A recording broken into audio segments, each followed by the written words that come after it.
Hi friends, it is Tuesdays with Tonya. I'm Tonya here with my Tonya Link, and today we are here at the Everheart Hospice, their new care center that they've got here. And I've got Heather here with the Hospice Care Center Manager, and then we've got our friend here, Christy Strasser, who is the CEO of Everheart Hospice. So they're going to talk to us a little bit more about the information here. They've got new rooms. We're going to talk about sort of where we started at and where we are today. So we're going to start with you, Christy. Tell us a little bit about where we are, kind of some history, and where we're going with it. Yeah, and so we are feel really blessed to be today moving and expanding our inpatient hospice unit. Yes, because today's the day, right? Today's the day. November 19th, we're here and ready. Yes. So our inpatient unit prior to today was located on the 4th floor in Wayne Healthcare. We have a great partnership in Wayne Healthcare. That is space that we lease from Wayne Healthcare and our team members, staff, and provide the care. That opened in 2013 with 5 beds. That was really a dream come true for us. Because a lot of times some patients, well, the hospice care, I always say, we've used hospice care for family members before, and you do more than just always end of care life. So we always like to kind of always talk about that. They provide so much. You are a wealth of help, I know, with our family. So that is another step though here at the hospital with you, because sometimes the end of care can't be done at the home, or it's not necessarily what's best for the patient. So having, like you said, those 5 beds back in 2013, you said? In 2013. Yeah, and so now we have 8 beds right here. So it's nice if your loved one has to come and stay at the hospital, they're still local and easier for the family to be able to be with them. Yeah, sometimes the hospice care, while most of hospice care is provided in what the patient calls home. Yes. Sometimes that's just not either an option in the sense of maybe that individual doesn't want to actually die in their home setting, or often it's because they need a higher level of hospice care to manage symptoms or have care that and that's usually short term in the inpatient unit. So when they need that care, being able to get that here in our community and not be driving out of our community when time's precious. Yeah, and it's also familiar to them. Like they have beautiful windows here that they can still see out.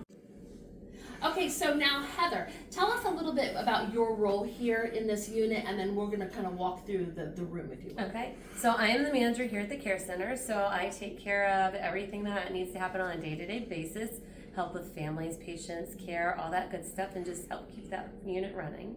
Okay, so we're in one of the rooms now, and again, like we said, today's the grand opening, November 19th. Yeah. So as I was coming through here, I just noticed it was bright, it was cheery. We have bright windows that are open, that lots of sunlight in it. They want it, but they can shade it if that doesn't suit them. But then I also noticed a handmade quilt. Can you tell us a little about that? Yes, the quilts are made by our volunteers, and we provide them to the patients so they can kind of have that comfort, and it's just something nice that just kind of brightens up the room too. And so tell us how this room, I'm sure, was not designed just by fault. I'm sure there was a lot of thought that went into this and the engineering of this type of room. So walk us through what this room and what it does and how it's helpful for the patients and their families. Absolutely. This room is meant to accommodate family and friends and just provide that special space when someone is going through their process or their journey. And so it's very open. We have an open concept. We have a bed, it's actually a couch that folds into the bed for the family, or if you have a loved one that wants to stay, then we have that option. And then the bed is different in that it does have auto positioning. So therefore, when our aides are positioning or repositioning, it does help, and so that way it takes some of the weight off of our caregivers. So absolutely. So it's designed to help the caregivers, but also it makes it more comfortable for the patients and so forth. So Chrissy, let's jump back to you. So back in 2013, you said that was a dream. So what does this feel like today, 2019, 2024? Or not 2019, November 19, 2024. Yes. How does that feel today? Yes, this is exciting. As Heather mentioned, these rooms are really state of the art, very open, so more light, more modern.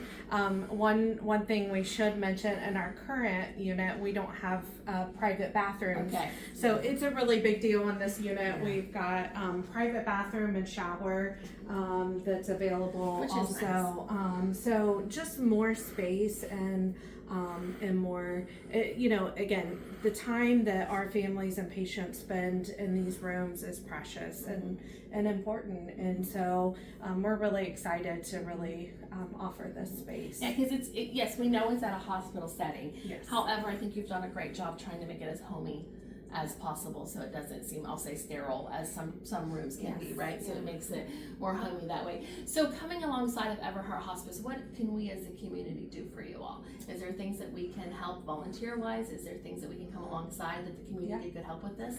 Yeah, so we always need volunteers and are looking for volunteers. So please reach out to our office if that's something anyone's interested in. I think the most important thing is really sharing with others about our space. Often we still find that individuals don't know that we offer this here in our community. And so that is, it's really important care that is provided here. So we want others to know that, and when and if you need this type of care and in the setting, that this is a place to come here for those in our community. So spreading the word and letting others know is super important. Good, absolutely. So as you watch this video, click your share button, click your like button, and let the community know more and more about this tremendous space that Everheart Hospice has worked here with them. So again, thank you, Heather. Thank you, Christy. Thanks for taking the time. Keep sticking with me as we keep visiting people, places, and things, and we'll see you next time.